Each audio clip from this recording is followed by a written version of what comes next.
वो चीखना चाहता था लेकिन उसके गले से आवाज़ नहीं निकली। तभी उसने एक भूतिया छाया को देखा जो धीरे धीरे उसकी ओर बढ़ रही थी। रामू की हालत बहुत खराब हो गई। उसे समझ नहीं आ रहा था कि क्या करे। तभी उसने देखा कि छाया ने एक कंकाल का रूप धारण कर लिया है। कंकाल के हाथ में एक पुरानी चाबी थी। रामू ने हिम्मत जुटाई और कंकाल से चाबी लेने की कोशिश की।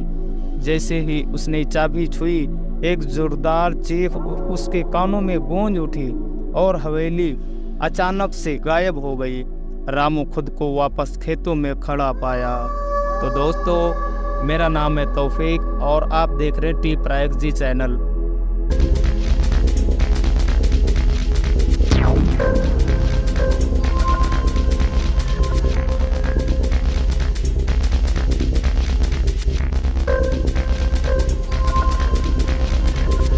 दोस्तों, बात उस समय की है। रात का समय था।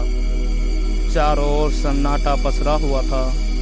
रामू अपने गांव के बाहर खेतों में अपने भैंसियों को चराने गया था। अचानक से उसे एक अजीब सी आवाज़ सुनाई दी।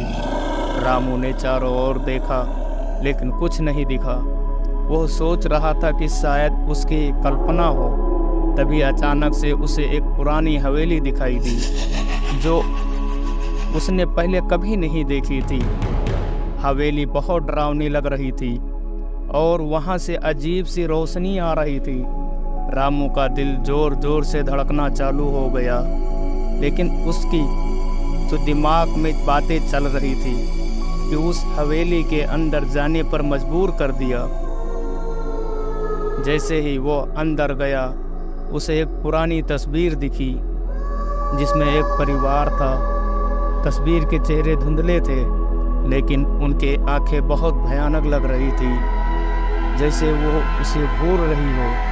रामू ने जल्दी से तस्वीर से नज़र हटा ली और हवेली के अंदर आगे बढ़ा।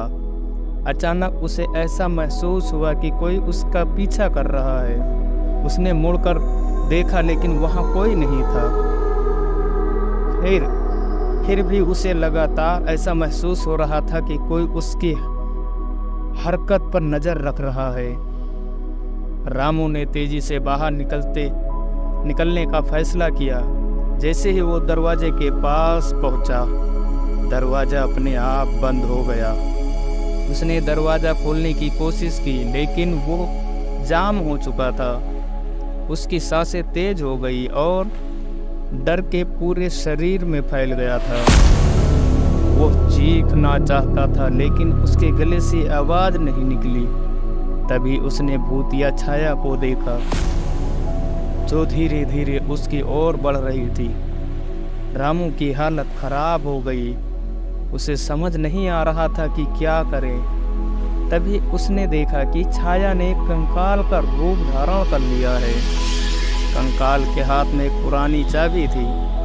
रामू ने हिम्मत जुटाई और कंकाल से चाबी लेने की कोशिश की। जैसे ही उसे चाबी छुई, एक जोरदार चीख उसके कानों में गूंज उठी और हवेली अचानक से गायब हो गई। रामू खुद को वापस खेतों में पड़ा पाया। उसने चारों ओर देखा, हवेली कहीं नहीं थी। वह तेजी से गांव की ओर भागा और वहां पहुंचकर उसने गांव वालों को पूरी कहानी सुनाई। गांव के बुजुर्ग ने बताया कि वह हवेली सालों पहले एक भूतिया हवेली के रूप में मशहूर थी, जहां कोई भी जाने की हिम्मत नहीं करता था। रामू ने फिर भी कभी उस तरफ जाने की हिम्मत नहीं की, लेकिन उस रात की डरावनी यादें हमेशा उसके साथ रही। तो दोस्तों, इसी खूबसूरत एंडिंग के साथ में ख़त्म करते हैं। अगर अभी तक आपने मेरे चैनल को सब्सक्राइब नहीं किया तो चैनल को सब्सक्राइब ज़रूर कर लेना। मिलते हैं फिर अगले वीडियो में।